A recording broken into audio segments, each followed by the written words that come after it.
Mr. President, I'll try to keep this quick because I know you're a busy man. Sir, I'm reaching out to you as a grateful American, one who has seen the honor and the sacrifice that you have poured into this nation.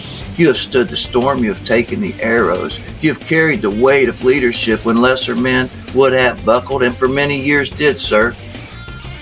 From the bottom of our hearts, we thank you and we love you. You have fought not just for policies, but for we the people. The soul of this country had worn thin, yet you answered that call. As a fellow patriot and a combat veteran, I know that burden and I know few could bear it.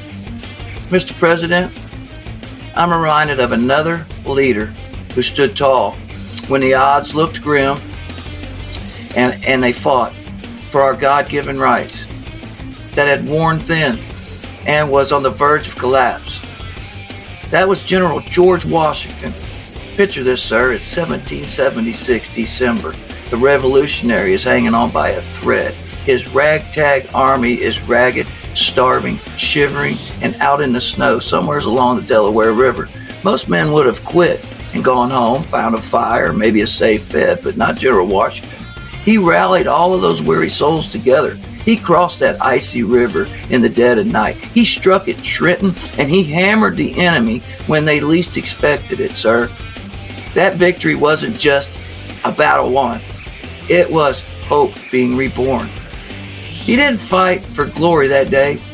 He fought for the ideal of free people who could defy tyrants and rebuild something that would be enduring. Like Washington, you have faced your own rivers. You have had to fight your own political blizzards from each side. You have risked everything for America and what she stands for. This nation was teetering on an edge. You didn't have to step into the fray. You could have stayed on the sidelines, comfortable, untouched, but you chose a harder path, an honorable path, and a patriot's path. And for that, Mr. President, we are in your debt. Your fight echoes that of both General Washington and later to be President Washington's unyielding, fierce force, deeply rooted in love of country and what America can be. Mr. President, I've got one plea to lay at your feet. Freedom of speech, our God-given birthright. It's once again in peril. It is under siege from those who would rather silence us than to try to debate us, who would rather control us than to try to listen to our concerns.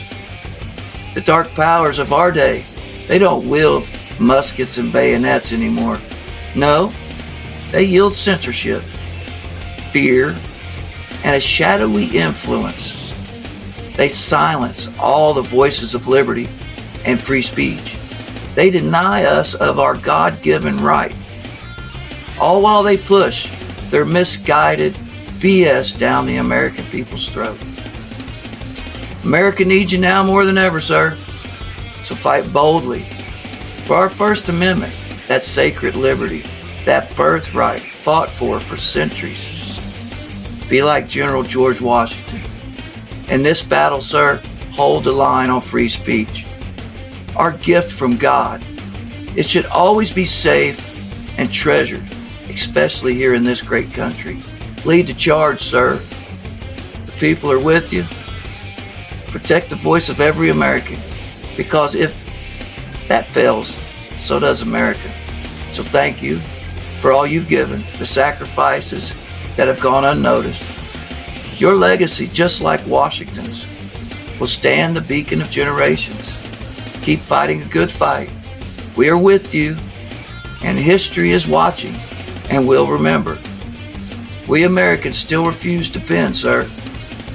With much love and respect and all the gratitude, long live this republic. Hold the line, sir. United, we will win. One proud American veteran. Salute you, sir. Thank you for your time and Godspeed. And P.S., please let the First Lady know how much the American people love her and how she has outclassed all previous First Ladies. And we commend her on her sacrifice also. So thank you for that, sir. Hey, have a great day and Go let them have it, sir. Hold the line.